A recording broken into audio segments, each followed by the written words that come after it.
Okay, good afternoon, everyone, to our second session of the webinar cycle, Beyond Winter and Spring, Politics and Social Contention in the MENA region after 2011.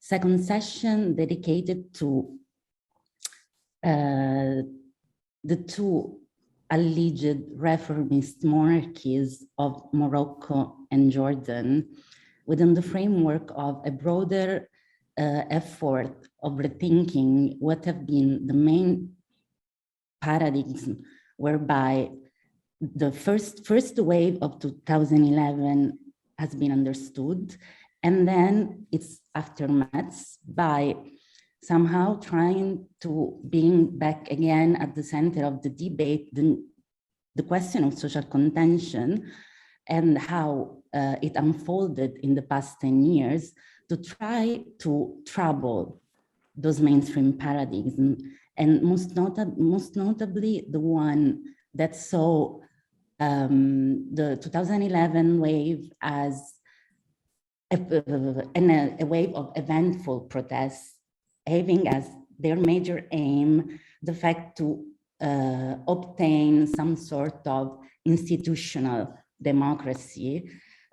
First of all, by bringing back the social question within the debate, which despite was at the center, at the core of people's grievances, somehow faded away in the mainstream understanding of that way, and consequently forbids, somehow diverted the attention of observers towards the regimes and forbade to see what in fact is still going on in the region that has had its most evident explosion 2 years ago with the so-called second wave, but in the reality of facts has a lot of further everyday demonstrations that are located in a variety of molecular mobilizations, a variety of social movements, a variety of protest upsurge that have never ceased to somehow mobilize the region in the past decade. And we were trying to trouble those paradigms today with Sarah Ababneh from the University of Sheffield, Soraya el-Kahaloui from Ghent University, Jill Schwedler from the City University of New York, and Myriam Catusse from Unrest and EFPO. By starting with the two cases of Morocco and Jordan, to then enlarge our focus from here to broader theoretical questions to see how, if you want, the spatial and social dimension of the protest and the social question might help us not just to trouble those mainstream understandings, but actually to better grasp what are the concrete social questions on the ground currently in the region. Now, since the presentations will be very rich, I will not add anything else. And just before leaving the floor to Dr. Ababneh, I will just remind you to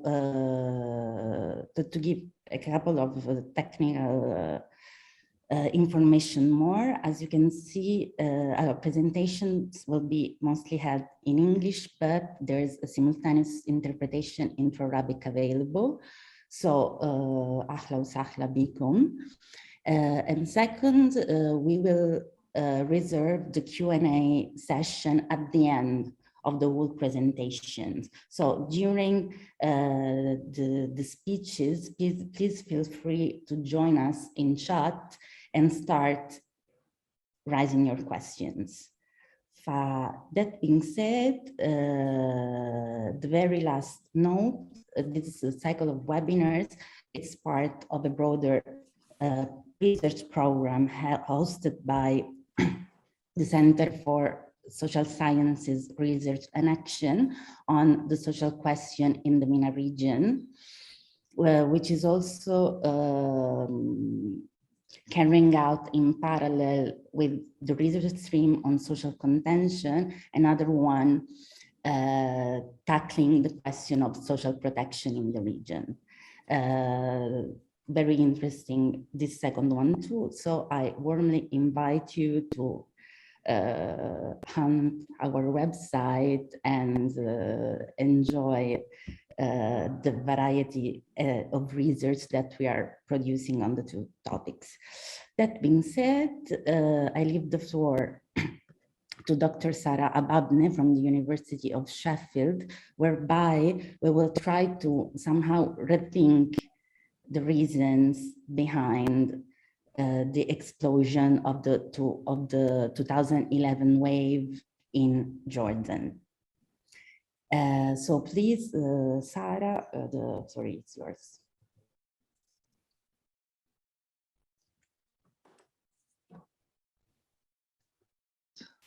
Okay, I hope everyone can hear me. Really, thank you everyone for joining. I'm really excited to be here today. The paper I'm gonna talk about today is entitled "The Economic is Political." And I wanna ask the question of how can Iraq activists' discourse on reform help inform new understandings of democracy that take seriously issues of social economic justice? So how can we rethink democracy to include economic decision-making? To do this, I'm going to start off by kind of talking about the conventional wisdoms when it comes to reform in Jordan.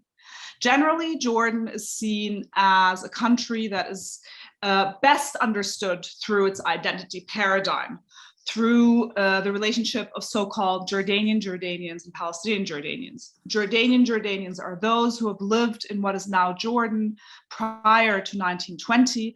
Palestinian Jordanians are mostly those who came to Jordan from west of the river, either in 1948, when they were ethnically cleansed from historic Palestine, or in 1967.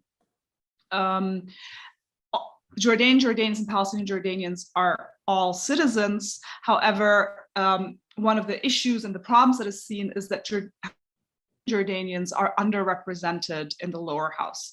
And most efforts of reform or quote unquote democratization usually target lower house reform. So there is generally this idea that in order to democratize, we need to reform the lower house, and that means making it more representative. How do we do this? Mostly through political party law reform and electoral law reform. Okay, so this is basically kind of the conventional wisdom in a nutshell.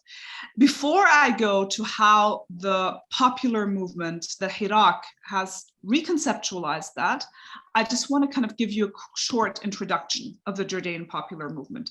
In general, when we talk about the Jordanian popular movement, we're speaking about those who were protesting along the Arab Uprisings, so from 2011 to 2012.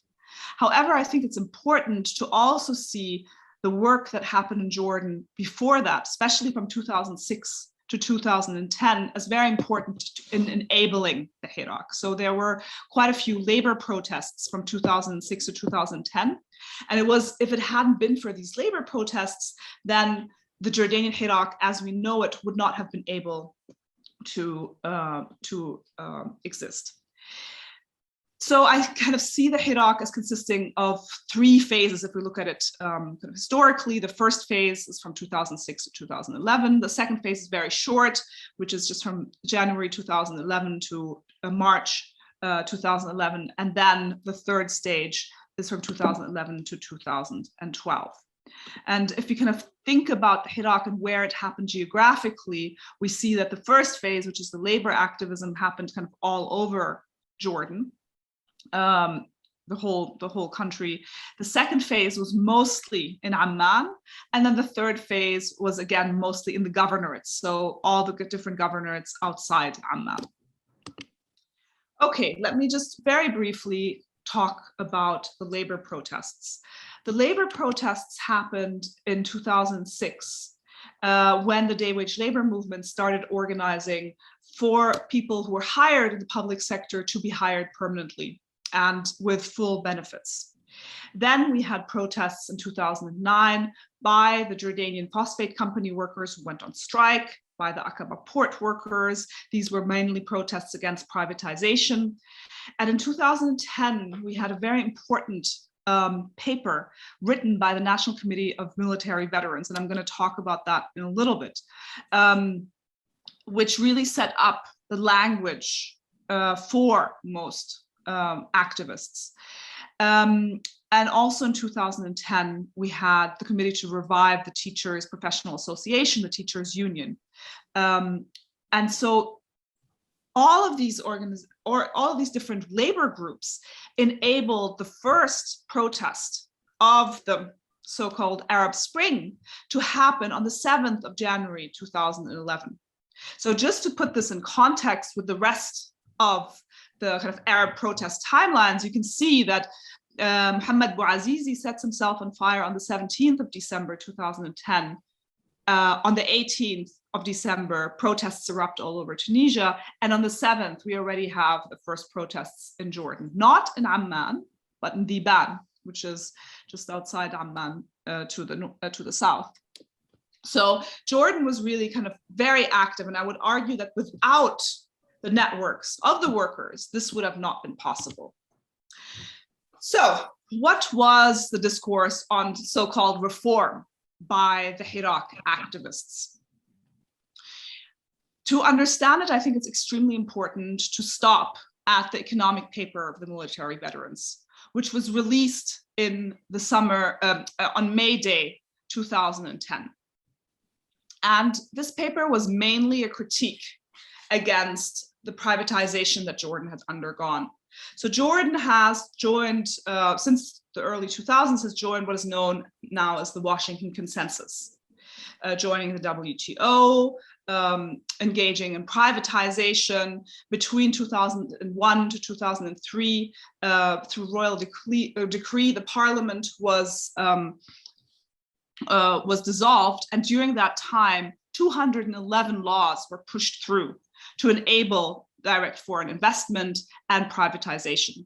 And after that, there was very aggressive privatization of all national resources, and then also telecommunication, electricity. Basically everything that could be privatized was privatized. At one point, even Petra was on the table to be privatized. Luckily, that did not happen, but in general, almost everything was privatized.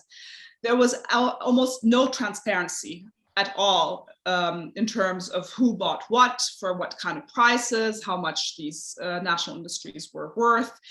And the economic paper was really the first time that any figures were released in terms of the sales. The economic paper was a scathing critique of the privatization process, firstly in kind of releasing numbers showing that most national industries were sold way beneath their market value, sometimes even less than their yearly profit, margin. It was a critique of the whole process of privatization, of the corruption involved, of austerity measures, but more importantly, making a claim that it was not the right, the government did not have the right, the state did not have the right to privatize, because the national resources belong to the nation, belong to the people, and therefore the people should have had a say. And I think it's this is at the core of the critique of the economic paper, but also later on of the activists, this idea that we're not just talking about what we traditionally understand as political decision-making, but economic decision-making is actually at the heart of political decision-making. And democratization is not just about the so-called political realm that excludes the economic, but actually is about the economic realm and finding ways for people to be able to make economic decisions. Okay, so I'm going to talk about the discourse of activists, both on two fronts, on the economic front and on the identity front.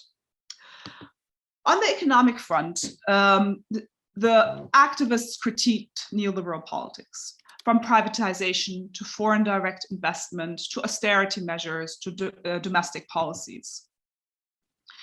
They also critiqued the institutional corruption associated with privatization, but here they did not use corruption in the kind of liberal sense of the word, which often is understood as, there's some corrupt individuals, and these countries that just can't, they can't democratize, they can't move forward because individuals are corrupt.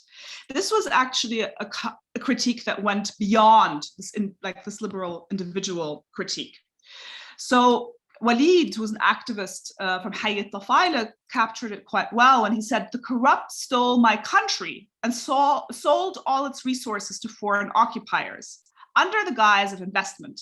As a result of this, political decision-making and national decisions became hostage to the IMF and programs of the IMF." So this is not just about some corrupt officials. It is also about a system that does not work in the benefit for this population, but also one where the population does not have a right, does not have a say in how these decisions are being made. And that this is seen as corrupt, as inherently problematic. Protesters also affirmed the right of the population to its national resources and to its economic decision-making, what I call economic sovereignty. And they affirmed that it is their right to have socioeconomic justice. So socioeconomic justice is a right that should be guaranteed, and they were trying to get to that right. So as one protester from Tafile said, when in 18 schools serving the Bedouins of the South and the North, only 2 students passed their Tawjihi exams. Tawjihi is the equivalent of A-levels. Then this country has lost one of its main characteristics. Now, both education and health are no longer there in Jordan, to be honest. If you have money, you can get cured. If you don't get cured. If you don't send your child to private school, there is no hope. This critique, I think, could really be captured by Nkrumah's definition of neocolonialism. Walid said investments are gifts for investors. They are not about the country. And if we go back to Nkrumah, who was the first president of Ghana, who once Ghana had gained independence, basically said, well, we're supposed to be independent, but actually we can't make any economic decisions. So what kind of self-determination do we have? So going back to this definition, which I find quite useful, we see that Nkrumah defines the essence of neocolonialism. For Nkrumah is that the state, which is subject to it, is in theory independent and has all the outward trappings of international sovereignty. In reality, its economic system, and thus its economic policy, is directed from outside. For those who practice it, it means power without responsibility, and for those who suffer from it, it means exploitation without redress. And I think this captures not just what was happening in Jordan, but actually what was happening all over the Arab world. And I would argue actually globally in kind of post-globalization, from 1999, globalization protests, anti-globalization protests, that this struggle of people all over the world to include economic decision-making in the democratic process.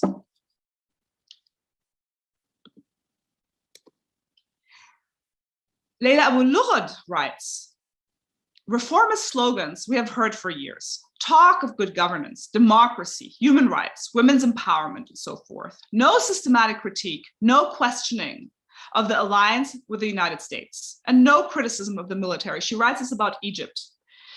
So the military in Jordan plays a slightly different role.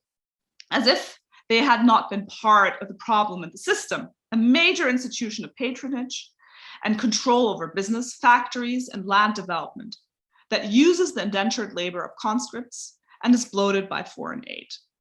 So this kind of, the lack of a theorization of economic decision-making meant that there was an interruption in translation between what protesters were saying and demanding and between conventional theories of democracy that do not include economic decision-making. So you could have the EU and the US come in and say, oh yeah, they just want transparency, they just want good governance, they just want elections. But it was more than elections. So this is the first part of the critique. So the first part of the critique was that reform needed to go past what we understand as political institutions that are divorced from economic institutions, so that democratic decision-making needed to be expanded to the economic realm. The second part of Hiraki's discourse was in terms of identity politics. So as I explained, there is this discourse of Jordanians versus Palestinian Jordanians, and when you learn about Jordan, you're told that if you understand that, you understand everything. You can understand everything through this prism of identity politics. And this is something that, you know, in the population, you know, Jordanians don't like Palestinian Jordanians, and vice versa. Now, when the Hirak started, when the workers started protesting, a young group of leftist political party activists wanted to join the workers and protest with them. And since Black September, which is when the Jordanian regime and the Palestinian Liberation Organization had a civil war, there has been this discourse of Jordanians versus Palestinian Jordanians. And both in terms of the discourse put forward by the regime, as well as the discourse put forward by the PLO and leftist parties, Jordanians and the regime have been seen as two sides of the same coin. So Jordanians are seen as kind of benefiting from the regime and are seen as being supporting and supportive of the regime. So when these young activists come and say, you know, we want to help these workers, most of whom are Jordanians, the political party leadership says no. Why? These are Jordanians. These are no real workers. These are just, you know, this is not our struggle. So the party leadership refuses.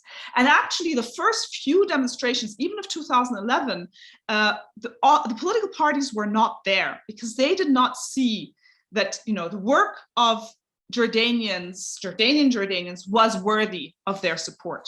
So a lot of the young activists actually end up leaving the political parties and joining and working together with Jordanian workers and Jordanians in the governorates, and they develop a new understanding. And that understanding goes away from this understanding of Jordanians as inherently pro-regime or kind of secret service undercover agents. So one of the activists, who was a young Palestinian Jordanian who grew up in the city of Irbid, said when he was active at university to organize against tuition fees, a Jordanian student who was the head of student government approached him, and he was very worried to be seen with this student, because he was worried that this guy was a spy, a secret service guy undercover, but also that he would be seen as kind of getting close to the regime.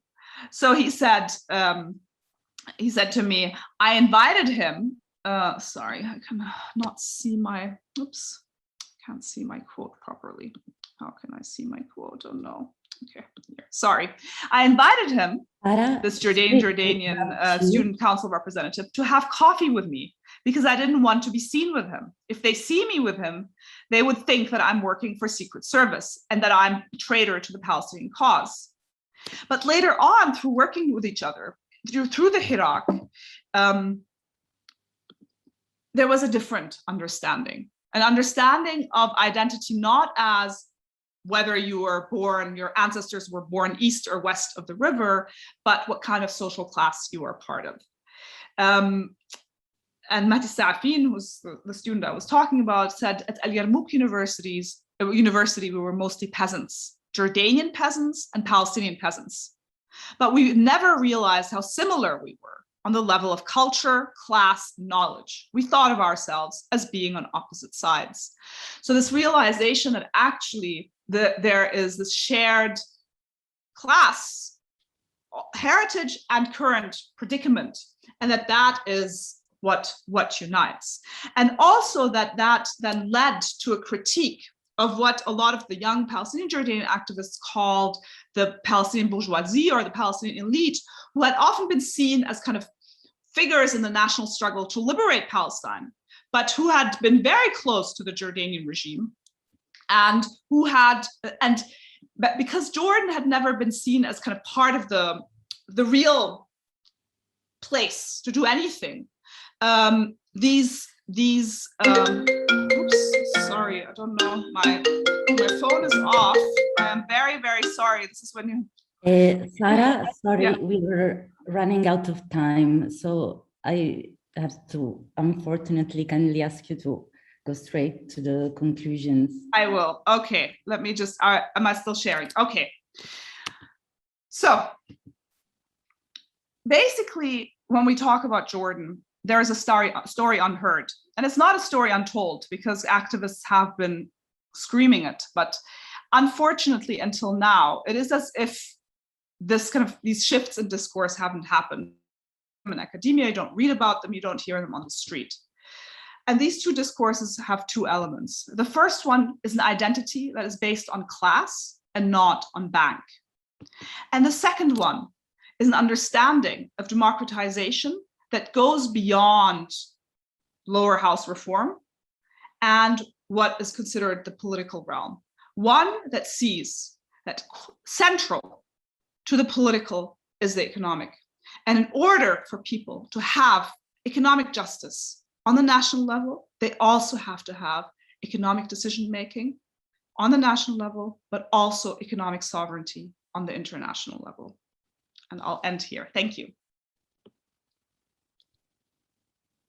Thank you very much for such a thrilling presentation on actually the class genealogy and the class dimension of the Jordanian Iraq. And we will now leave the floor to Soraya el-Kahaloui from Ghent University, who will talk us about the movements from the margins which developed in Morocco after 2011, also to explore how those geographic margins that in effect are usually pretty outside of the main focus of research agendas actually are meaningful sites, not only of understanding of what a country means, but also of politics and contention. Please, Soraya. Thank you, Rosanna. Thank you, everyone. I'm very happy to be here, and I'm very happy also to talk just after Sarah, because my actually paper complements quite well her observation and analysis on the Jordan case. And so I hope you will see the link between the economic demands, or how some political movements politicized economic demands. So I'm not focusing on economic demands. I'm more using the concept of the margins to reread what happened in Morocco after 2011. But even if it's another conceptual scope, actually there is a lot of intersection with what Sarah said, and also with Myriam Catusse work. So I'm sure it will intersect also with what she will said after that. In any way, so my presentation today is called "The Margins and the Politicization of the Movement Against Dispossession in Morocco." And just as a brief introduction, I want to say that almost 10 years have passed since the Arab Uprising of 2011 irreversibly turned the social-political equilibrium of the MENA region. And despite the successful counter-revolutionary suppression, co-optation, and sidling of protesters and their network, a new wave of mass revolt in Algeria, Lebanon, and Sudan in 2019 showed that the movement for social justice, freedom, and dignity has not yet exhausted itself. And even in those cases where popular insurrection have led to the overthrow, like in Tunisia, or top-down reform, like in Morocco or Jordan, countries are still confronted with enduring economic crisis and concomitant political instability and social upheaval. The main difference with the 2011 episode is that these ongoing political and social protests are less visible as they happen at the margin of the society. Protests at the margin not only constitute the hidden history of the silent revolts of 2011, but they also continue these revolts in a less visible, less concentrated, and less articulated manner. Putting the margin at the center of analysis allows us to conceive of a cycle of protest, not only in a diachronic terms as a temporal ebb and a flow of contestation, but also as a socio-spatial process of a converging and refracting of protest from the margin to the centers and back again. For this paper, I will investigate the case study of Morocco to explore the counter-story of the post-2011 democratic transition that led to everyone's surprise to the uprising of the Hirak of the Rif and Jarada. Telling the counter-story consists of retracing the reconfiguration of power relations, which were based on a series of mobilizations that took place often underground and invisible in the margins. Since 2011, Morocco has experienced a series of social upheavals that shook up the political systems and pointed towards important shifts in forms of resistance as well as in the regime response. The emergence of Hirak al-Sha'bi, popular movement in the Rif at the end of October 2016, and its subsequent growth into widespread regional and even national levels of discontent brought to the fore developments for a longer historical process and symbolized the increasing maturation of what could be called a movement of the margins. Regarding the Moroccan case, I investigate the following hypothesis. By destabilizing the powers in place in 2011, the 2011 protest movement has led to a radical change in the balance of power between the state and marginalized population, which begin to question the foundation of the state. These communities represent a broad spectrum from informal urban settlements to rural populations struggling for the right to land and access to resources. In 2011, the February 20 movement was born in Morocco. In continuity with the Arab Uprising elsewhere, the movement radically criticized the process of reforms led by the king. The movement denounces corruption and demanded social justice. It organized weekly demonstrations in Moroccan cities.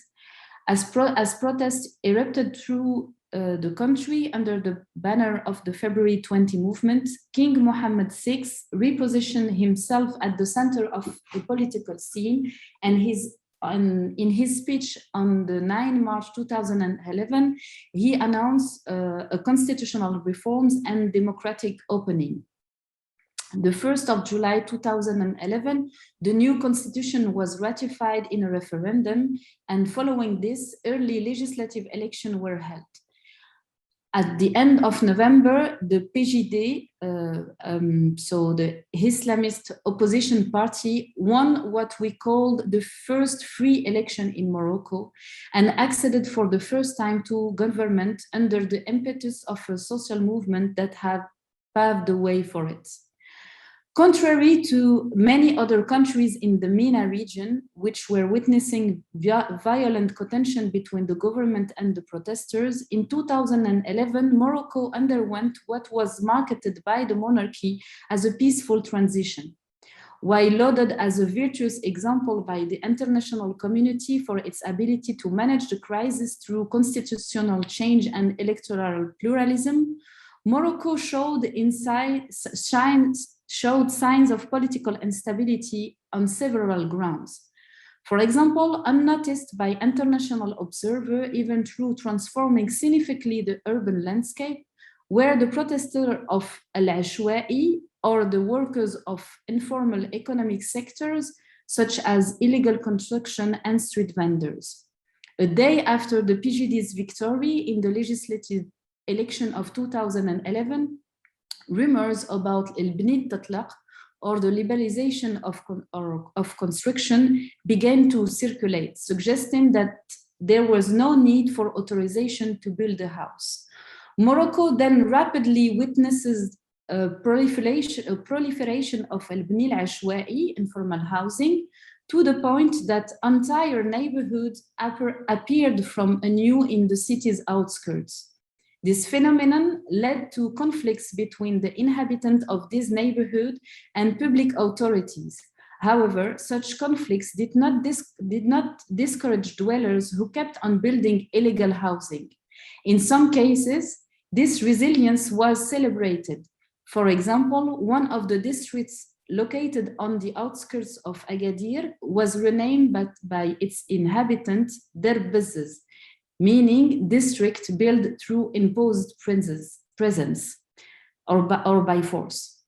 After the riot, they led against the local authority. The building of new illegal settlements always entails some degree of violence. Such conflicts unfold following a precise script made of a set of rules and usually involve subsequent negotiation between the inhabitants and the authorities they challenge. In this sense, the practice of informal construction mirrors the shifting balance of power, regulating the relation between the street and institutional political power. And for that, of course, we can see the work of Asaf Bayat or Partha Chatterjee. The 2011 wave of protest involved new forms of appropriation of public space too, ranging from self-construction to illegal trade. In Morocco, citizens Yet, since 2013, the state consolidates by stabilizing its own institution and appropriating illegal spaces. To do so, it prohibits self-built construction and proceeded to exclude self-built neighborhood from the provision of public services. After tipping the balance of power to its advantage, the state resumed its normal activity and, in particular, its role as the facilitator of private investment. The year 2014 was thus marked by the launch of and implementation of major urban projects. Since late 2013, a number of historical shanty towns in Casablanca were subject to eviction procedures. These evictions were carried out with brutality, yet faced a strong opposition by the residents who refused to leave the area. The most striking resistance came from the inhabitants of Carrière Centrale in June 2014. The violence the state employed to evict the resident was mediatized and shocked part of public opinion. In particular, the image of one inhabitant threatening to set himself on fire while on the roof of his house to stop the arrival of the police, widely circulated in the media and was the object of public outcry. During another slum evacuation, a woman expelled from Douar Krimat, also in Casablanca, in December 2013, built a makeshift camp in the street for her and her 5 children. On a banner of her shelter, she wrote, "Those who have no housing have no homeland. My ID number is BH00000." In Rabat, we also noticed different eviction. For example, the case of Douar Oulad Dream, that was actually one of my case study for my PhD. This Douar, they faced eviction from their tribal land for the benefit of a big project, and at the very same time, another Douar Sbeta, located in Bouknadel, so at the outskirts of Salé, was also facing an eviction from their collective land, because collective land in Morocco are governed by the Dahir 1919 that placed them under the control of the Ministry of the Interior. So for the case of Douar Sbeta, this land was transferred to a powerful property developer at Doha for the construction of a luxury real estate project by the sea. The Plage des Nations project covers 1,500 hectares and includes a luxury seaside resort with apartment, villas, as well as a 20-hole golf course. So what I want to say by giving this very quick and rapid overview of different evictions that happened in the city, in the slums, but also in some collective land, so Gish land and collective land, but I will not go into details here. It's important for me to say that there is actually a link that we have to make between what happened in the urban area, so the dispossession that is happening in urban area, dispossessed inhabitants for urban renewal or for the sake of building a big urban project. We have to link that with what is happening also in rural area, and to go beyond the dichotomy of the urban rural that it's always made always made in the academic field. So the struggle against expropriation, against the privatization of resource, and for the right to self-construction and trade, whether made illegal by the authority or not, do not constitute an epiphenomenon in Morocco. The question of land grabbing, including the privatization of surface and underground resources, is a global phenomenon leading to localized resistance from the population affected by the dispossession process. This mechanism of dispossession, of which the rural population often are victims, must be linked to the struggle taking place in urban areas around the right of appropriation of space. So urban or peri-urban struggles are not removed from struggles in the rural world. The issue of land dispossession, the right to resources, and efficient public services go beyond the urban-rural dichotomy. While urban, peri-urban, and rural population often struggle for the same reasons and demand similar rights, the rural margins are able to mobilize more structured and militant network, especially when such rural and marginal communities shared a strong common identity.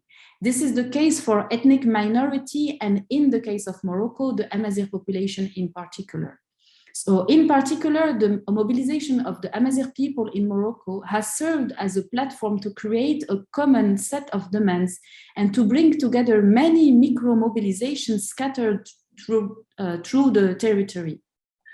In August 2011, the now famous movement of Imidar, a small rural municipality located in Tinrir province in the southeast of Morocco, set up a camp on the Mount Alban and interrupted the provision of water to the construction site of the mining company Managem, which belongs to the royal holding Almada. This mining site is one of the biggest in the whole African continent. Today, Imeder constitutes a symbolic struggle because it represents a multitude of scattered, small-scale rural struggles that are structured around the Amazigh network and mobilized around the question of the right of resources. In fact, since 2011, a multitude of micro-mobilization for the right to land and resources took off, diverging from the more institutional trajectory taken by the 20 February movement. Such rural community-based micro-mobilization anticipated the Hirak in the Rif, which exploded in 2017. How much time I have left? 3 minutes. Oi. Okay, so I don't have a lot of time. So anyway, it's in this context that emerged the Hirak of the Rif. This movement originated by the death of Mohsin Fikri, a fish dweller who was crushed by a dumpster while he tried to recover his merchandise, illegal swordfish that was confiscated by the local authority, causing an unprecedented wave of indignation. Al-Husayma, Fikri's town of origin, became the core of street protests demanding better access to public services and resources. The mobilization spread through the country quickly. Rallies were organized through Morocco to pay tribute to Fikri's memory, denouncing the increased social inequality in the country. In May 2017, as a turning point in the crackdown against the Hirak and its activists, the Moroccan authority arrested Nasser Zefzafi, the leader of the Hirak. And just after that, a wave of unprecedented arrests of activists began. So I will not go into detail because I don't have time. But what I want to shed the light on, it's in this really short period of 1 month. Of course, there is no official number, but through what I observed between May and June, we can say that almost 1,000 people were arrested, and and a year later, so I'm right. In a year later, the leaders of the Hirak, so around 50 prisoners, were sentenced to 1 to 20 years of imprisonment. So that was the case for Nasser Zefzafi and the others. And they were sentenced for,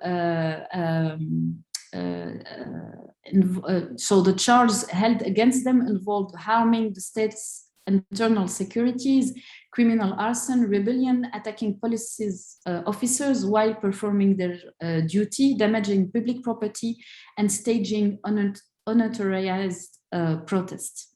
So the heavy and brutal state repression of the Hirak marked a turning point on the Moroccan political scene.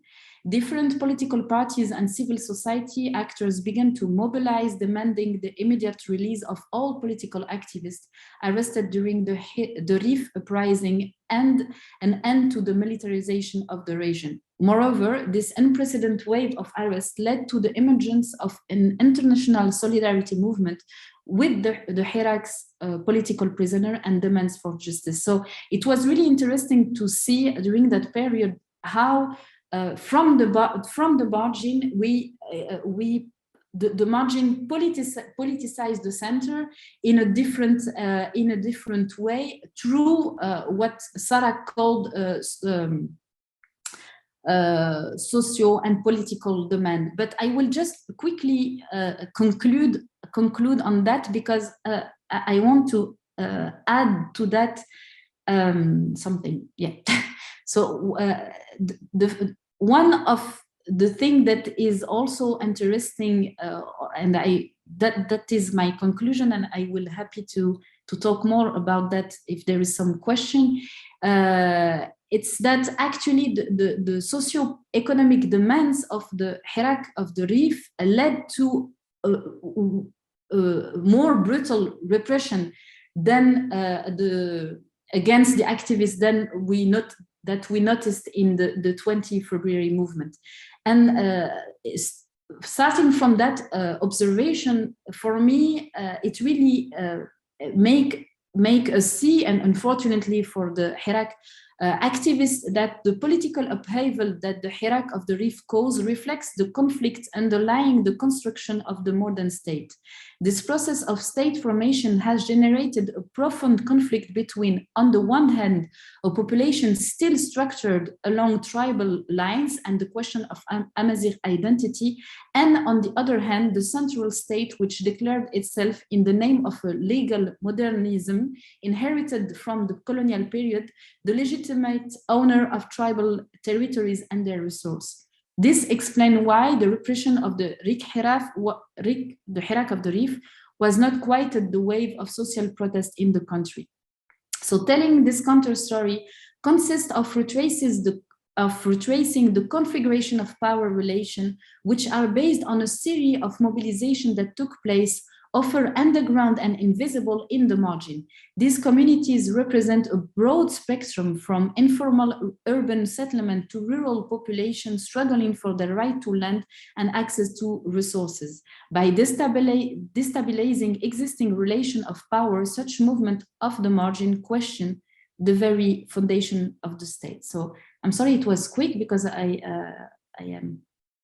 was trying to talk in English about a very long and complicated story. So thank you so much, Soraya. It was very, very, very interesting and insightful anyway.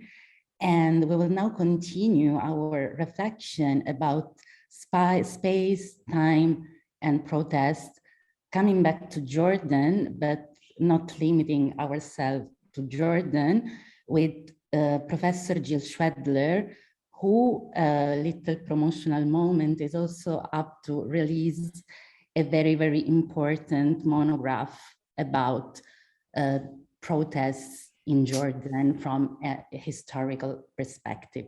So, and we will have a small taste of what this monograph will be about. So please, Jill, تفضل. Thank you so much. And thank you for inviting me. I was really excited to get the invitation because of my own work very much pushes back against the dominant way the uprisings have been analyzed, particularly in political science literature, but not only. And I think the extent of protests across the region, but particularly in Jordan, are often underappreciated because it's really the big waves of protests that grab attention. And a lot of the people that suddenly focus their attention on it don't understand the context, the background, what's happening outside of the big urban protest areas. And so what's particularly frustrating for me about that, the conventional approach to uprisings, which obviously no one's producing here, but is to focus on the life cycle of the protest, sort of when it started, the arc of it, did it turn revolutionary, and what was the outcome? And so the obsession is that start and finish point. You might possibly mention that there were protests before or some continued after, but really the object of analysis is treated as the uprising. And as Sarah talked about, the obsession is on democratic transition. Did it accomplish democratic transition or not? As if that's the only thing that protests actually accomplish. So in this narrative, Jordan is often seen as not having an uprising, or at least not having a revolutionary uprising. But in fact, as Sarah talked about, there were in fact some very significant protests. There were some significant innovations in the protest environment. The regime panicked and ran around launching new projects, giving money, visiting people around the country. So it was trying to quiet the protests. Saudi Arabia gave Jordan a significant chunk of money to accomplish that. And protests continued, even as they diminished in the sort of massive scale, they continued over the next 2 years significantly, escalating to anti-austerity protests in November 2012. But over the arc, and this is why I appreciate Sarah's attention to what is said at protests and protest narratives, is we see, in fact, an escalation of rhetoric eventually calling for the fall of the regime. directly critiquing the king, which is illegal under several laws. People are still arrested for it, but you see many more instances of people openly criticizing the king at protests, often photographing themselves at protests and posting that to Facebook. There's a version of the debka, the corruption debka, that is widespread, where people explicitly criticize the king, and those are often photographed and posted. So quite apart from seeing that Jordan just had a small wave of protests that only called for reform and were never revolutionary, there was, in fact, if you extend the temporality, starting before, looking at the protests that Sarah looked at and continuing well after the uprising period, you actually see some extraordinary changes in Jordan. And as Sarah talked about, very central to those are grievances over neoliberal reforms, and people call them such directly. Fewer calls for democratization. Of course, there's calls for changing the parliament, electoral laws, et cetera. But the central grievance are these economic grievances that Sarah talked about. So I want to just step back, and I can skip part of my talk because Sarah covered some of the things I wanted to talk about. So I can try to focus a little bit more on the other pieces. And to put those protests in context. And actually, you know, if we look at beyond the life cycle protest, you know, the sort of beyond individual movements, like what the teachers were doing and what the dock workers are doing, calls for democratization. My book tries to look at protests simply as acts of public political expression. And I start in the Ottoman period and I continue up to the present to discern the kinds of patterns we see around protest. And when you look at this way, particularly since 1989, and I'll come back to that date in a second, we see three broad kinds of protests. One, you see these massive spontaneous protests, often against austerity measures, in support of Palestinians, in support of the Palestinian Intifada, against the war in Iraq, against all the Israeli military incursions and destruction of Palestinian lands. You see this sort of nationwide spontaneous people pour in the street. And those include the political parties, but they're not organized by the political parties. They're not organized by activists. They're sort of these spontaneous, massive explosions. You also see more sectoral or activist organized protests around specific issues. So also around Israeli actions, but you'll have activists organize marches at the el-Kahaloui mosque, and they'll use their networks to call people to the mosque, and it'll start at a certain time and it'll end a few hours later. You'll have protests around you know, specific issues like the phosphate workers or the teachers, or the right for, you know, Jordanian women to pass citizenship to their children. So those are, I call sort of like sectoral or activist organized protests. And those are nationwide. A lot of them are in urban places or at factories, places of work. So they happen nationwide, but they're small and they're very issue specific. And then you see really the new phenomena, which Sarah talked about, the sort of Harak protests, which actually begin before the uprisings, but they're sort of small, often small, sometimes larger, but grievance-based protests that happen largely in East Bank areas. And I think that the point, I'm going to keep, I love Sarah's work, so I'm going to keep talking about it, but she's just emphasizing the point she's making. I think that the East Bank Jordanian divide, I completely agree. It's an issue, but it's overblown. And what's underappreciated in that is the divides among East Bankers. So East Bank communities are a place where, you know, loyalists are very seriously concentrated. It's also a place, particularly around class issues, of significant dissent.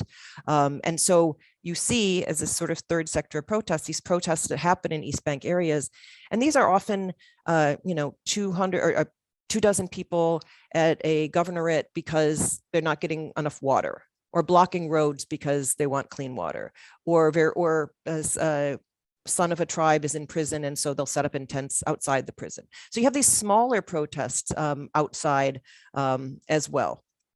So if we sort of step back, then we see, I won't cover the early part of my book because it's way too much to cover in 20 minutes. But if we look to the restart of protests, so after Black September, as Sarah talked about, there's a severe crackdown. There's this Jordanization project, Jordan for Jordanese, and activists are severely repressed and suffer all kinds of repression in the 70s. By the 80s, you're seeing more protests on campuses. You're seeing the beginning of protests to emerge as the economic condition deteriorates. With the outbreak of the first Palestinian Intifada, you do see nationwide protests that the government doesn't try to stop. And then in 1989, following Jordan's signing of its first IMF agreement, we have a massive wave of protests, which came to be called the Hebet Nisan protests because they take place in April.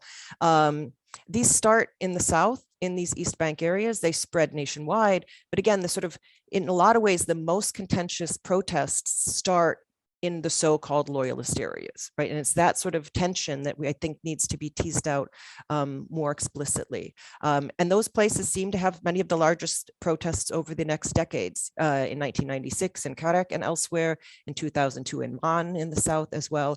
So these are places of, fairly consistent protests. Sometimes it's just a couple dozen people, sometimes it's several hundred, maybe up to 1,000. But if you actually chart the protests over this period, you have a protest culture. Protests are one of the ways in which people express grievances with the government. Sometimes they get those grievances addressed, sometimes they don't.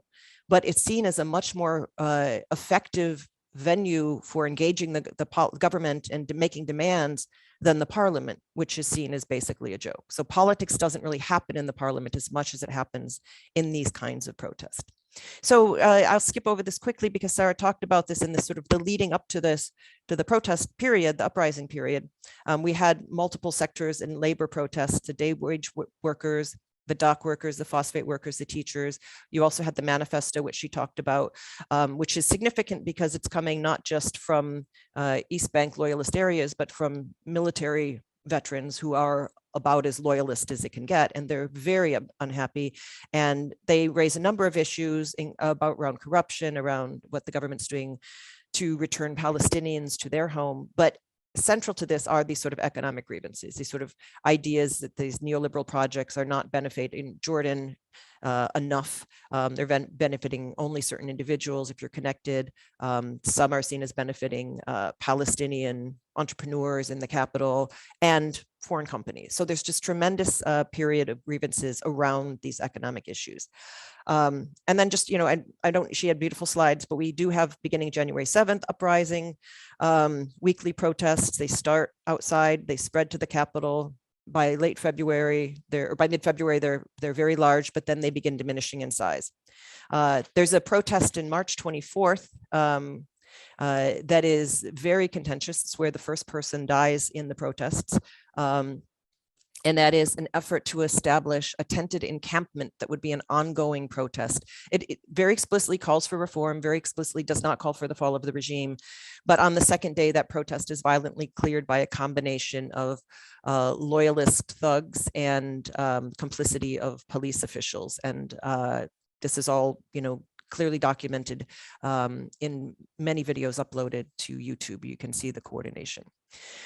So over this, protests diminish after this period. A lot of them move outside of the capital. You don't see nationwide protests, but you don't see a cessation of protests for 2 years. There's protests every week and multiple protests every week. And what you're beginning to see are these increased willingness to criticize the king, to rip up a photograph of the king. Gradually, you hear the emergence, people saying that people want the fall of the regime, not just the reform of the regimes, right? So that uprising slogan that so many analysts in the beginning fixated on this swapping the fall of the regime for the reform of the regime, later missed the fact that people are actually now invoking that slogan. And so by the time we have this new anti-austerity protests in November 2012, we've had nearly 2 years of protests, and you have open willingness to criticize the king. Some of the slogans, the prime minister at the time was Abdullah Mansour. So some of the slogans were like, Abdullah, it's time for you to go, which is plausibly, you could be talking about the prime minister instead of the king. But then the protests switched, people want the fall of the regime. Abdullah and Rania, you're stealing our country. Slogans that were quite unprecedented very briefly before. And that's continued in the post-uprising period. So the theme of this workshop is what's happened since. We've seen this continued protests around economic issues, continued willingness to criticize the regime. You do see diminished level of protests from around 2013 to 2015, particularly as the fate of the other uprisings is ominous, and a number of civil wars and counter revolutions, counter coups, etc. So a number of people are more hesitant to call for the fall of the regime in this period, but you never see a stop of protest. The teachers continue to protest, women demanding citizenship rights continue to protest. There's an orphans protest. There's protests against the gas deal with Israel, protests against nuclear energy. So protests continue, but they're very sectoral again. But they also continue, as Sarah talks about, in the Hirak areas, these smaller groups which are mounting very specific protests outside of the capital also continue. In 2018, we have, again, a massive wave of protests, probably the largest protests in Jordan's history, begin in January outside of the capital again, in Salt, in Kerak, and one other city, I forget. But they don't really escalate nationwide. However, by May, there's a new draft law for changing the tax code that ultimately turns into a broad anti-austerity demand reform protest. And that has some fascinating dynamics as well. But this is again, these nationwide protests where people that aren't regular activists or political party members pour into the streets. Protests then continue weekly up until the pandemic. There's escalation of protests in fall of 2019, the Manash protests, which are about poverty. Again, these economic issues Sarah has really talked about. These are central to the protests, the we have nothing. If you look at the slogans again during this period, it's 20 years on the throne and we're still starving. There's all these invocations of poverty, of the government hasn't done anything for us. What are we supposed to do? We can't even eat. But by now it's much more common to criticize the king. As I said, it's still illegal to criticize the king under multiple laws. And the government has this new cybercrimes law that's a few years old that they use to prosecute people who post things like especially posting videos of yourself criticizing the king at a protest on Facebook. You're not arrested at the protest, but you're arrested for posting that video and violating the cybercrimes law. So the government's trying to silence this dissent, but it's really quite increased in a stark way.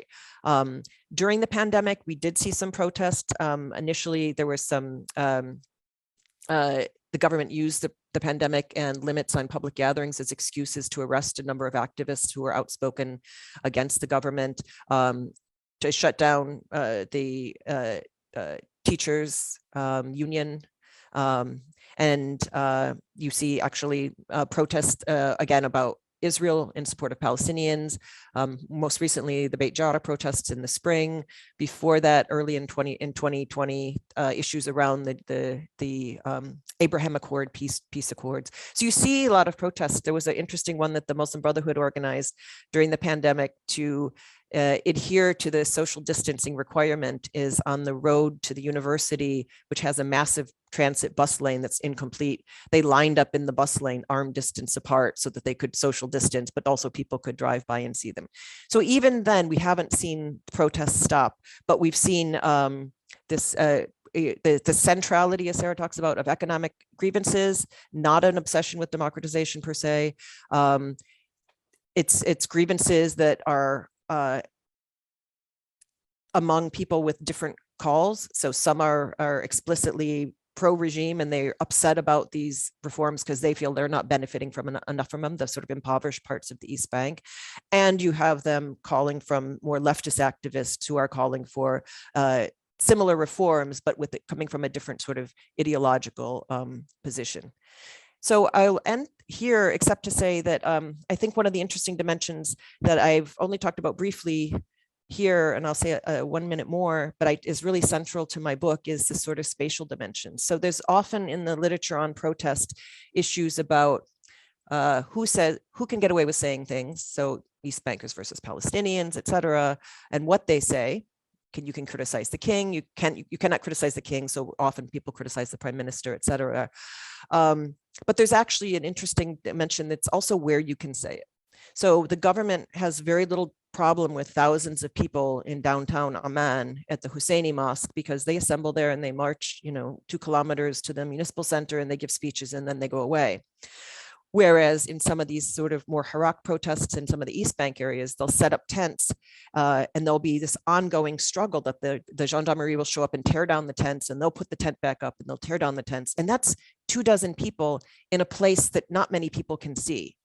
So there's something more contentious in that, in part because it's from the supposed loyalist areas and they're making demands directly at the regime, where a Muslim Brotherhood-led protest in support of Palestinians downtown isn't contentious at all. And so I really try to tease out those spatial contentions, and particularly the patterns of shifts of where people protest and where the government allows and doesn't allow protest around issues like the interior circle, the fourth circle, and the movement of the fourth circle to a parking lot and the closing of that circle. So I really sort of spend a lot of time looking at those issues. So I'll stop there, but I did want to say that I think there's a lot of room for innovative theorizing once we get out of the sort of the life cycle focus of the uprisings and we line them up with each other and we say, this one was revolutionary, this one wasn't, this one failed, more monarchical exceptionalism, there was no protests in Jordan and Morocco. Once we get beyond all of that, I think there's a lot of really interesting room for theorization.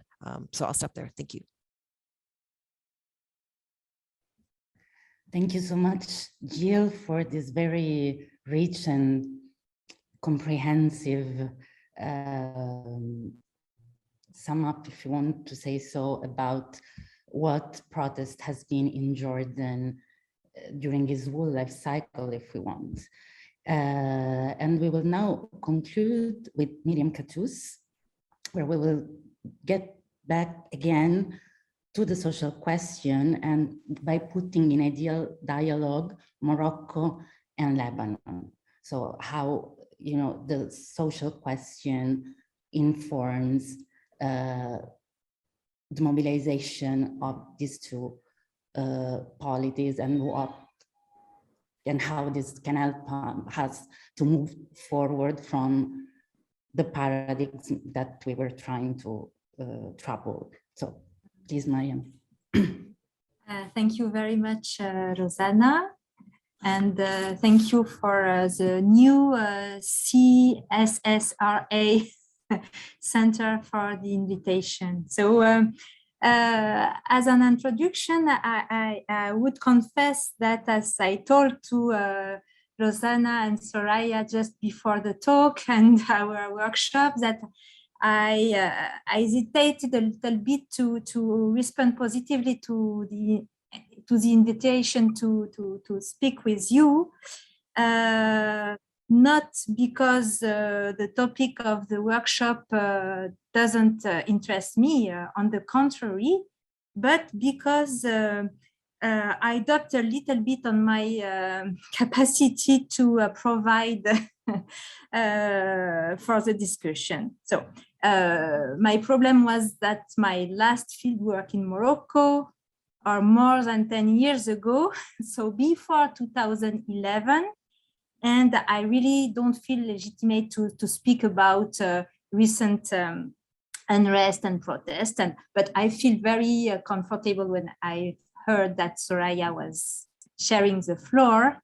And what I would like to propose to you is precisely to go beyond, or maybe below, spring and winter.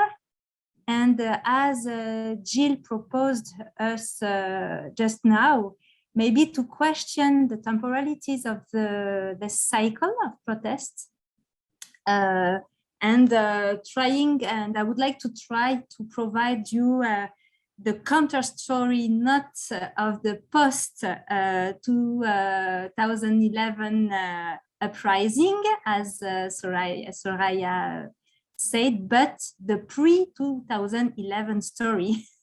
So yes, it's my challenge. And I would like to anchor this cycle of contention in what we can call a social time.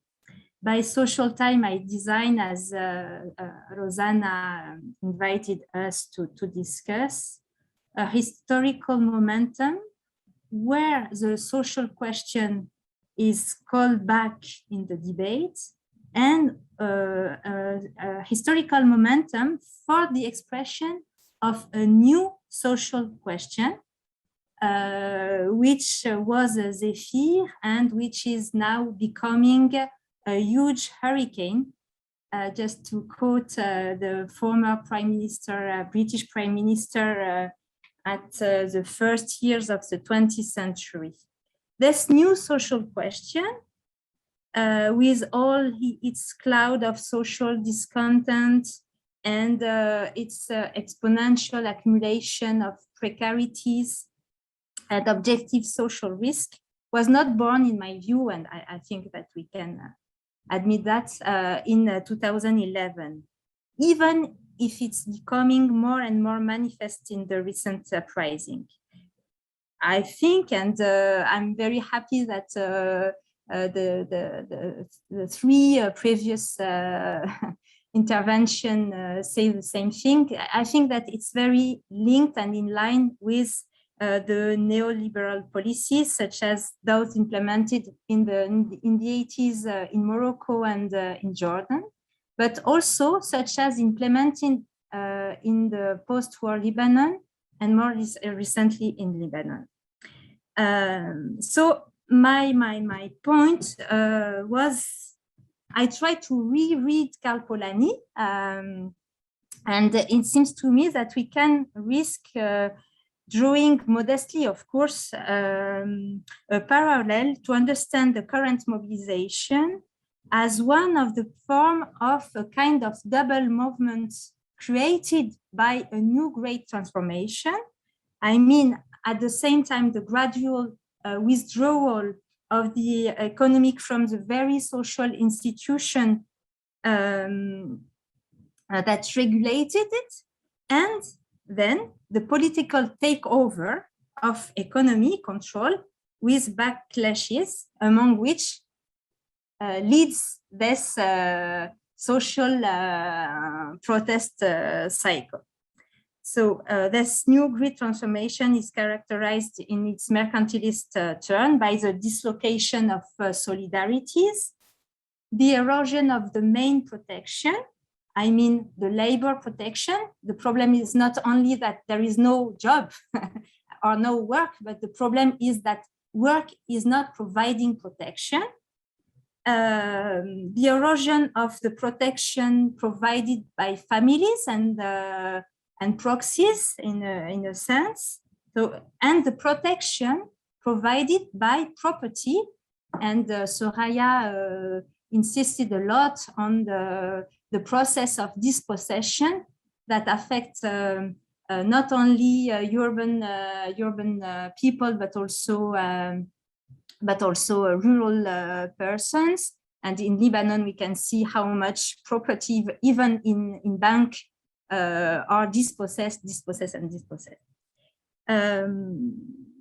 This new great transformation is characterized also by the questioning of the status, and not only the status of the more precarious, but also the status of the people considered as the most protected. Sarah, by instance, for instance, told us about the movement of the veteran in Jordan, and we can see in all the cycle how much teachers, militaries, old people, pensions are also at the core of a lot of mobilization, preoccupation, and cost building. So we can say that the political economy of the promise of the post-Fordist neoliberal utopia has sized up. Sorry for my English and for my accent, very Frenchy. We can so maybe even below that the runoff theory show its share of illusion, and from this point of view, of course, the major crisis that Lebanon is experiencing today is an extreme example. And in this context, the new social question is characterized by the search of new protection, the demand of rights, especially of social and labor rights. So it's what I what I try to discuss in my work, considering that from this point of view, Morocco, such as Jordan and such as Lebanon, seems to me a very, very interesting post of observation because of their trajectory and because of their sometimes contradictory trajectories. So I will explain myself a little bit.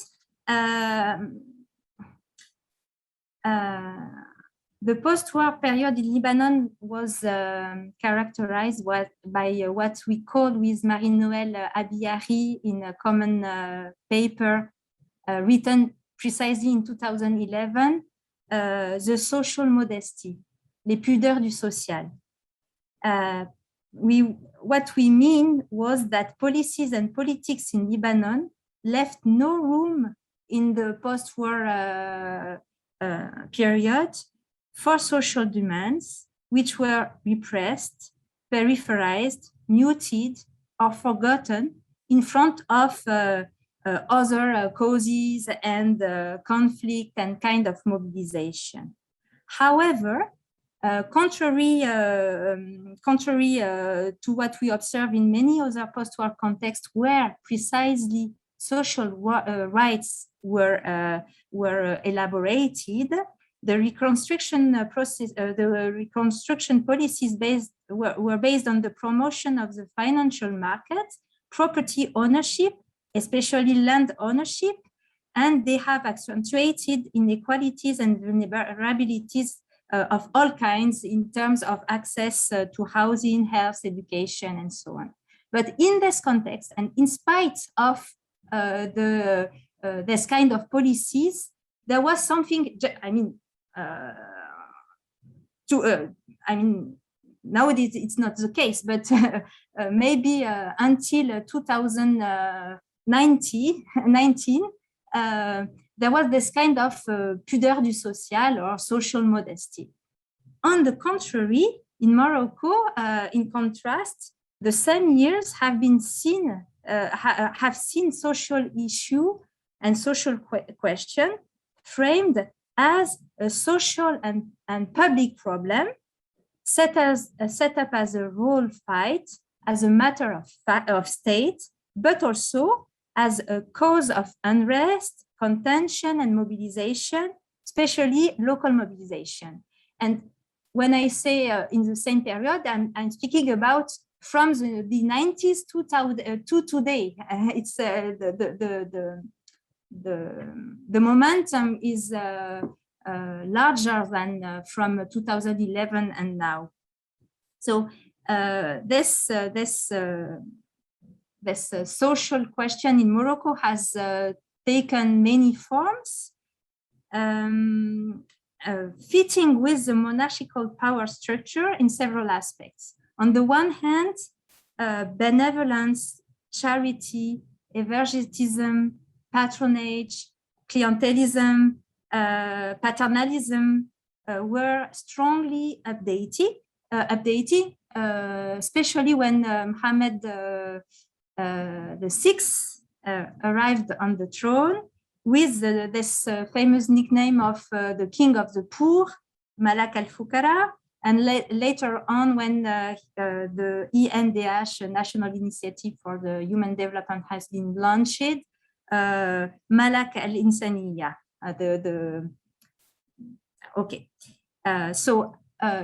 From the first, when he came to the throne, eponymous institutions such like le Fonds Hassan II or Mohammed El-Khamis Foundation were founded to centralize charities targeting the poor and vulnerable people, reinforcing not only the narrative of the thaumaturge and protector king, but also fitting perfectly with the anti-poverty policies implemented by the International Financial Organization, charities for the destituted, and microcredit and self-empowerment for the deserving. But parallel to that, this year have been witnessed during this year, I mean, during the 90s and the year 2000, a huge social reform has been implemented in the realm of social law, labor law, and I mean medical insurance, etc., etc. I will not develop that, but the fact is that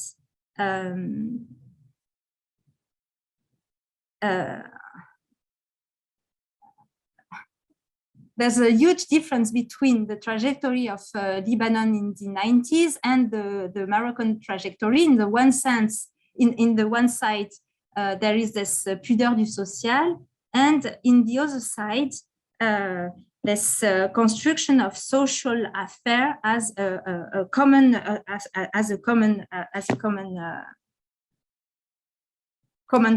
problem. So. And it's in this context that not only the social question has overflow social policies, but also they also overflow contentious politics and unrest from the first beginning of the 90s. So not only Moroccan literature, music, cinema took a social turn at this time, not only young Moroccan risk their life by crossing the sea as haraga, filming themselves, destroying their identity cards, but social issues were highly politicized, as Soraya told, in various kind of social movements and claims. So Soraya has worked on mobilization of poor urban slums or in the context of land dispossession in rural areas, such as in the 90s did La Miyazaki in other slums of Casablanca, to see how urban settlers were asking for electricity, water, etc. But at the same time, behind the factory walls, social conflict, just like in Jordan, has been increasing, and labor was at the core of huge mobilization. Not a lot, I mean, not under the light of the public debate. They were contained in the factories, but they were bigger and bigger and bigger. I have in mind also in Morocco the movement of the unemployed graduate people, which born in the first 90s and is still alive, which is something exceptional regarding collective action analysis, and stressing the gap between education effort and a quest for security of employment. What are the undergraduate people asking is mainly securized labor, public labor, but labor with rights. That is at the core of the demands. And at the same moment, Morocco, as Soraya and maybe Sarah, you told a little, I mean, I've heard something maybe a little bit common, is that during the two last decades, there was a lot of local movements in Morocco, in a lot of countryside, asking for asking for access to education, employment, better local development, dignity, etc., etc. All this kind of mobilization were effective before 2011, and I should say that just before 2011, I co-wrote a book with a colleague called L'État face au débordement du social, and I wrote that Morocco was at the vanguard of social movement, and what was puzzling me was why the uprising of 2011 took place in Tunisia or Egypt and not in Morocco, where everything was supposed to be organized for the uprising. So that was my question, and so I will not speak a lot more than that. I have maybe some question to reflect on what kind of lessons can we draw from this in terms of comparative reflection on beyond spring and winter social and political unrest in the region. I would say that the first lesson of the comparison suggests, in my sense, to think about against any kind of spontaneism analysis. I mean that some of the recent unrest and mobilization has been described something like a Cinderella unrest, born from nowhere. So just as people were suddenly waken up,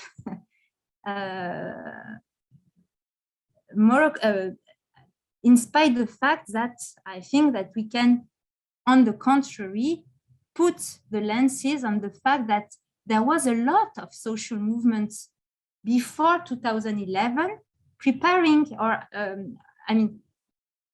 there was this, the question is, yes, I have finished.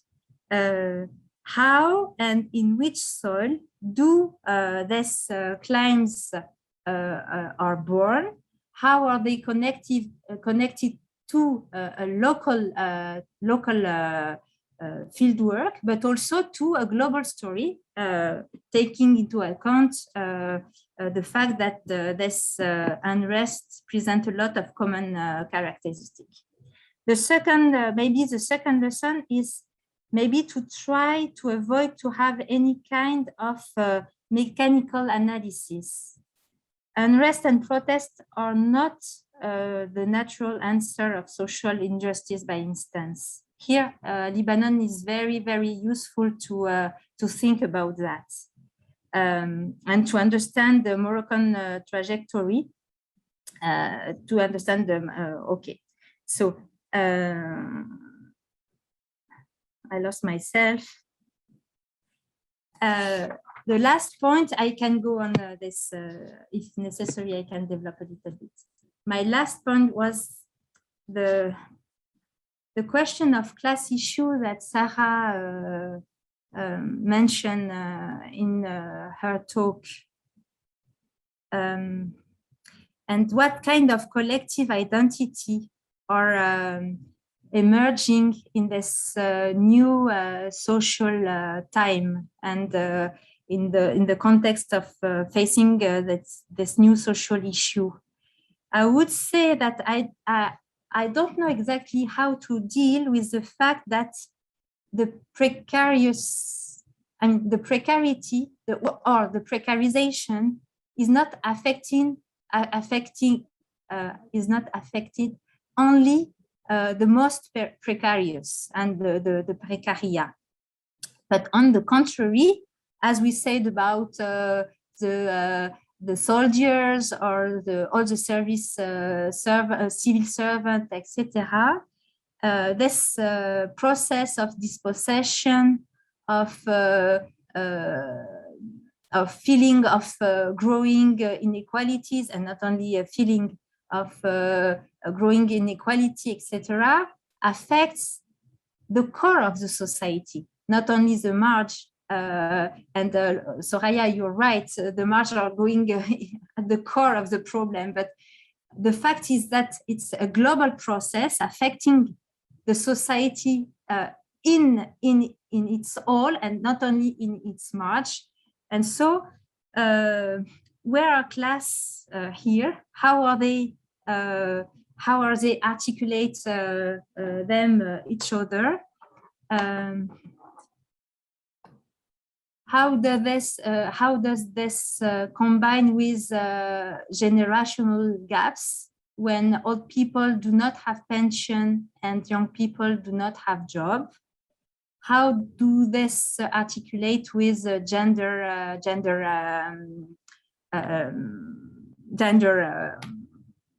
relationships, etc., etc.? So it's an open answer, but Sarah, what you said was raising me huge issues. Sorry for my English. No, Myriam, you were very clear, don't worry.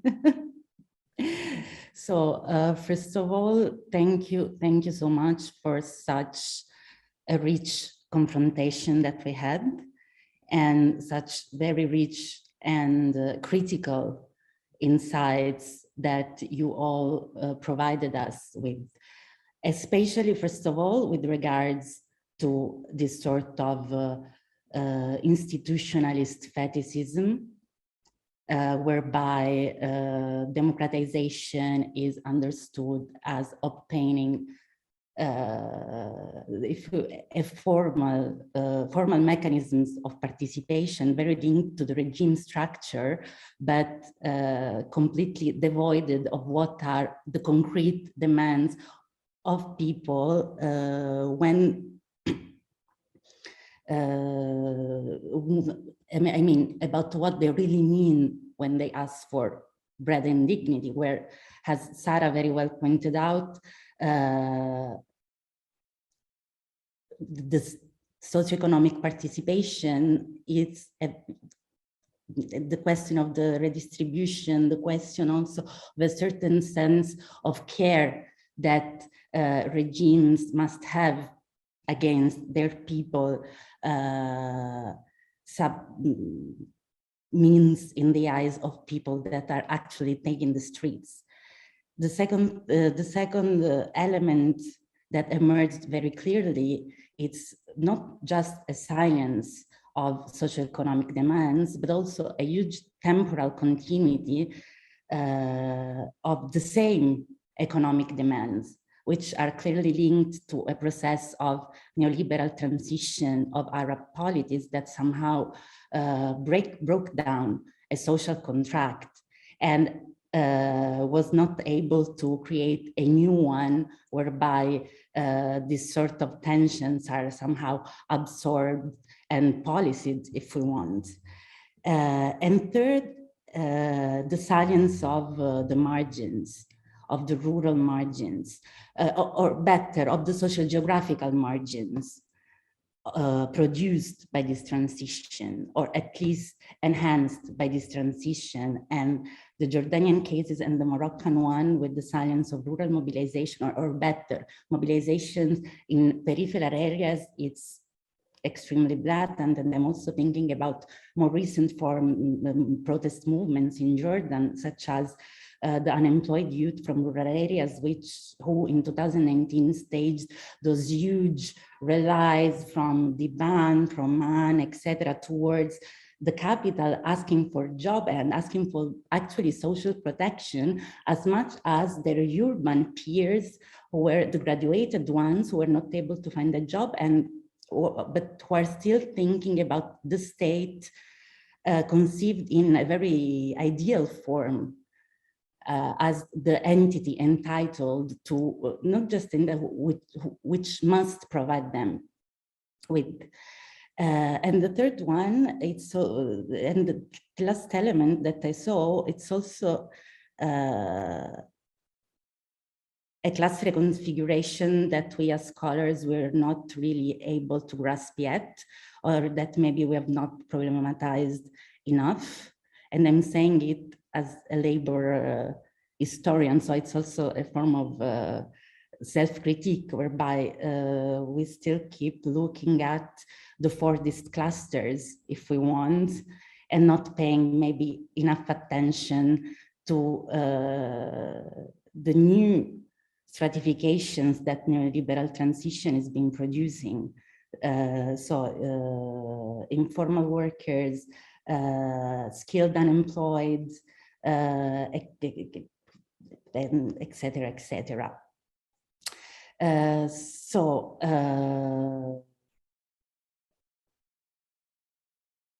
With these reflections in mind, I will raise you three questions that come the trio from Andrea Teti, who has been very active in reacting to our inputs. And the first one is for Sara and is related about how actually people frame corruption compared to what are in effect the liberal framings, the technocratic framings of corruption. And I will extend this question also to Myriam, because in effect, also in the Lebanese uprising, there was a huge emphasis on corruption, where politicians were labeled as corrupted, etc. But in effect, what emerged was a meaning of corruption meant more close to crony capitalism than actually to moral misbehaviors by politicians. The second question is for Soraya, where Andrea asks if there is, what are the master signifiers of the protests around the contestation of rural land and in urban space appropriation, demanding in particular if the bridge between urban and rural struggle is a convergence of spare protest, or if it is actually also claimed by rural and urban protesters. So if people somehow, there's a sort of communication between explicit linkage made by mobilized people from these two poles. And the third one is for Jill and relates with what we were talking about concerning the what he defines as the post-transitology hangover style of political sciences related to the Arab uprisings in this case. And he was wondering what you would say to you all, this is a question that he extends to you all, about the broader ideas around what people want, or rather in what terms do people imagine a society such as they would want it, or more precisely, which vision of things are there? Which idea of society actually are those people bringing to the streets? Who wants to start first? Or who feels to answer? I can start. Yes, thank you. Yeah, thanks. It was a great panel. I'm really happy to have been part of it.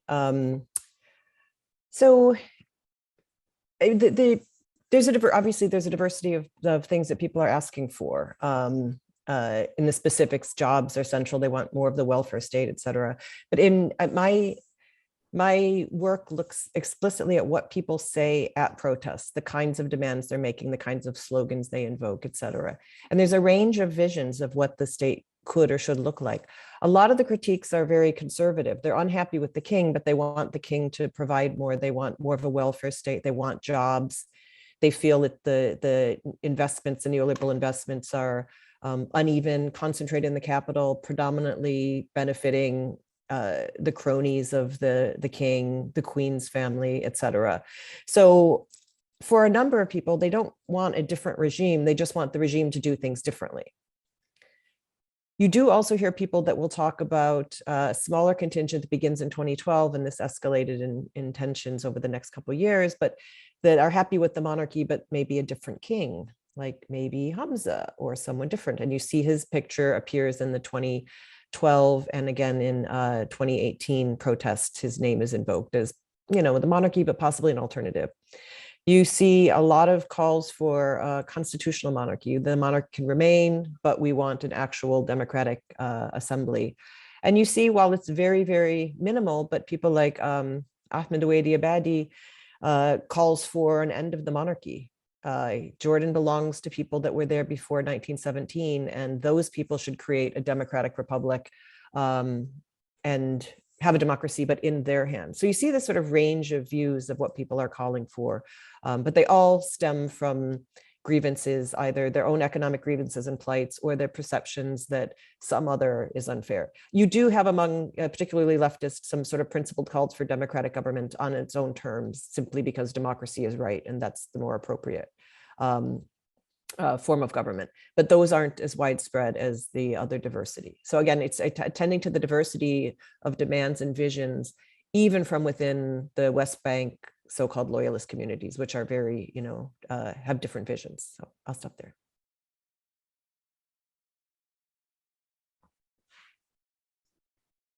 Is there anyone who wants to add something else? Okay, so I will raise a question, and this is precisely, more specifically, to a question that appeared on the background, but I think that maybe it would be worth developing a little bit more. And I think that this is also an aspect which is very related to the enhancement of this image of the so-called reformist monarchies as enlightened monarchies, and most notably the post-Iraq repression in both polities.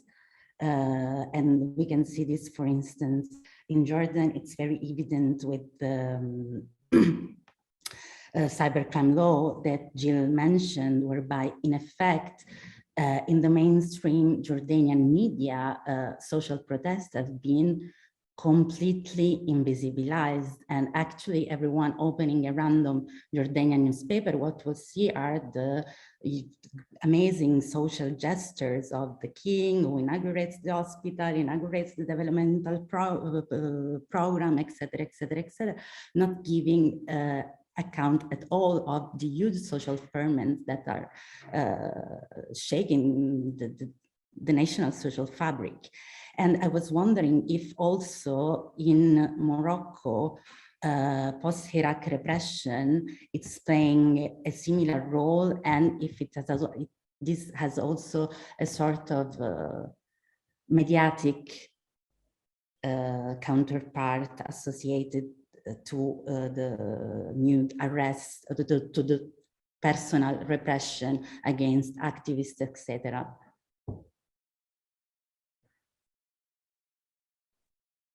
Maybe I can answer.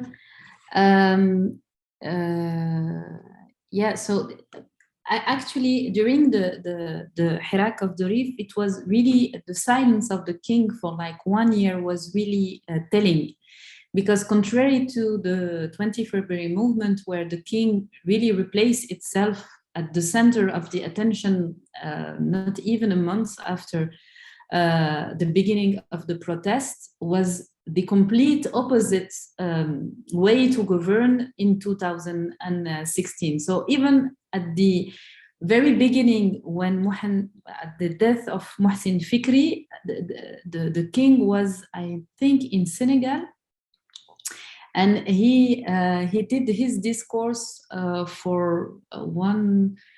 I don't remember if it was Eid al-Arsh, so the throne day or something. But it's an important day, and I don't exactly remember now, but it was an important discourse, and he didn't do it in Morocco. but from Senegal. So that was really telling that he didn't want to be involved with what is happening in the country. And then with the wave of arrestation also, like it was silence, nothing. And suddenly in 2018, he decided to come back at in the scene. And he had this, so I don't have the exact date now, I can look for it, but anyway, it was in 2018, and he pronounced a very important and also qualified by the press of historical discourse, saying, okay, we were wrong. Actually, our model of development was wrong, and we failed. That was a very important discourse that played actually in two ways. First of all, exactly like in 2011, it was decided after this discourse that a commission to design a new model of development will be created, because that's the solution to like do reports. So, and the report was released last year by like civil society, progressists, people, blah, blah, blah.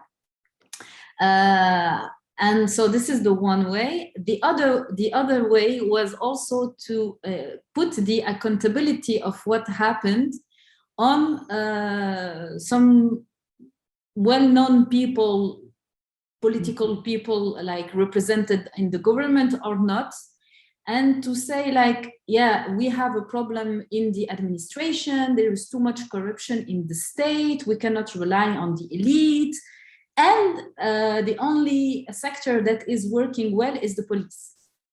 So it was a very interesting discourse. At the very same time, he was like, it was a testimony of failure of what exactly Myriam Catusse said about this contemporary story of pre-2011, all this discourse about the king of the poor, blah, blah, blah, blah, blah, blah, failed. And he was admitting it, we failed.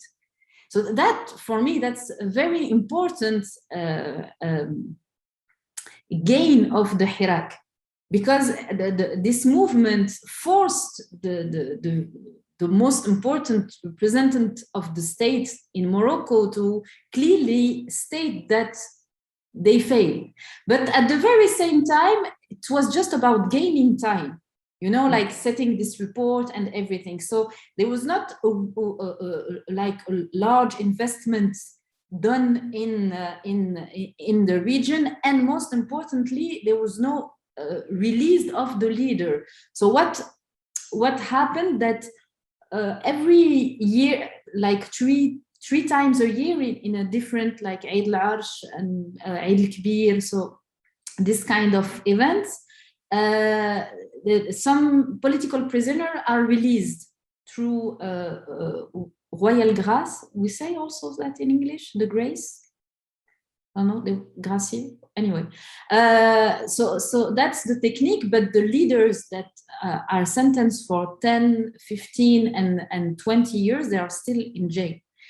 And it's really bizarre because they are also not so badly, royal pardon, yeah, thank you. They are not so badly treated.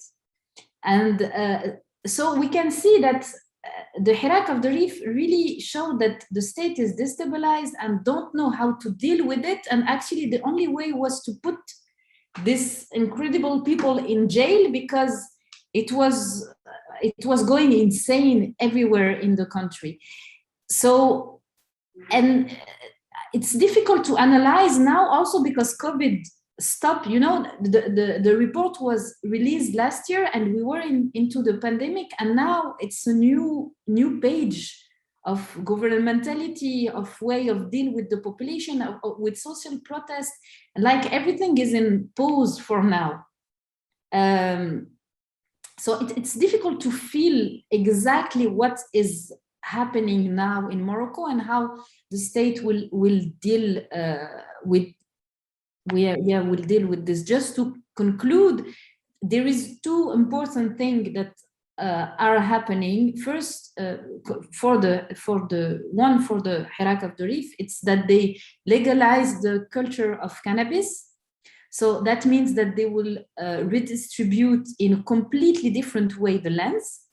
And I guess that there will be a lot of corruption and things that will happen that we have to monitor and to see exactly but it will create something for sure, because I don't think that it will be done in an equal and just, and for social justice.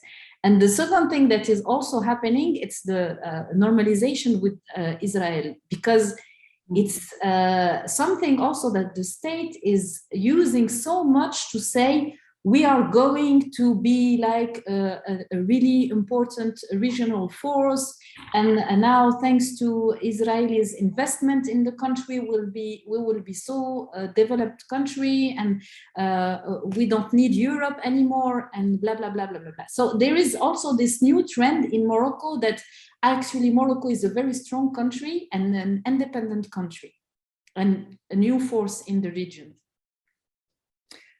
Thank you so much. I don't know if you feel to give just a conclusive comment, or if you feel there is something worth of being remarked before saying hi. If not, I was gonna, I mean, I think quite a few things came up. I don't, but I'm also wary of time, just with the different, Andrea's question. I mean, yeah, absolutely. I mean, I think there's multiple things going on with the liberal kind of conceptualization of corruption, because actually the regime also plays on it. So it is a good way to kind of have scapegoat people and be able to kind of put some people on trial, and people have not been happy with that. I mean, this is not enough, because it's not about 1 or 2 or 3 people, but you have this whole system. So I think, and it's good. It's great that this is coming up in quantitative work. But I also wanted to just speak to things that Jillian and Myriam kind of touched upon. With, of course, this, Jillian's kind of more historical trajectory, that this is not new. This is, I mean, since the beginning of, at least since the beginning of the mandate system, that there has been calls for economic decision making, for agricultural sovereignty, economic sovereignty. So these are constant calls, and they're continuous constant calls. And of course, I think the 2 very important movements that happen are the teachers, because it's not just about the kind of the right to have a union, but also kind of a protest against the dismantlement of the state, and the state as a bearer of rights. So, Myriam talked about precariousness, and I think this is extremely important, that in this neoliberal state, there's this precarity, and nobody knows where. The state is no longer willing to give rights. It's pushing everything onto entrepreneurships and aid and NGOs, and NGOs cannot give you rights. So people are going to the states, unemployed, went to the states and said, we want our constitutional right to employment. And that constitutional right is something that we have as citizens. And it's not just any old employment. It's not a job that I can, die doing so I can survive. It's a job with healthcare. It's a job with security. So there's a rewriting of what citizenship means, which is a secure citizenship, not a precarious citizenship. And again, this is a global problem. This is the problem that is happening all over the world, where the middle classes are eroded. People are pushed into precarity. So I think there's a lot there, but I know we don't have much time. But I think there was just so much brought up. So thank you, everyone. So before closing, let me thank you again for having accepted our invitation, because I mean, your 4 very critical and insightful point of views put in dialogue were really, really, really enriching beyond not an expectation, because if we invited you, we expected it. But I mean, they draw also trajectories of comparison that are not that automatic, especially when we talk about Maghreb, Mashrek, monarchies, republics, etc., etc., etc. And I think that maybe the time has come also to smash this kind of boundaries. So I thank you again for this. And I thank you, the audience, who's been so patient to stay that long. And we will be here again after the Christmas holiday with yet another session, this time focused on Tunisia and Egypt. So stay tuned on Tesra. And meanwhile, thank you again, and hopefully this dialogue will be continued in other forms.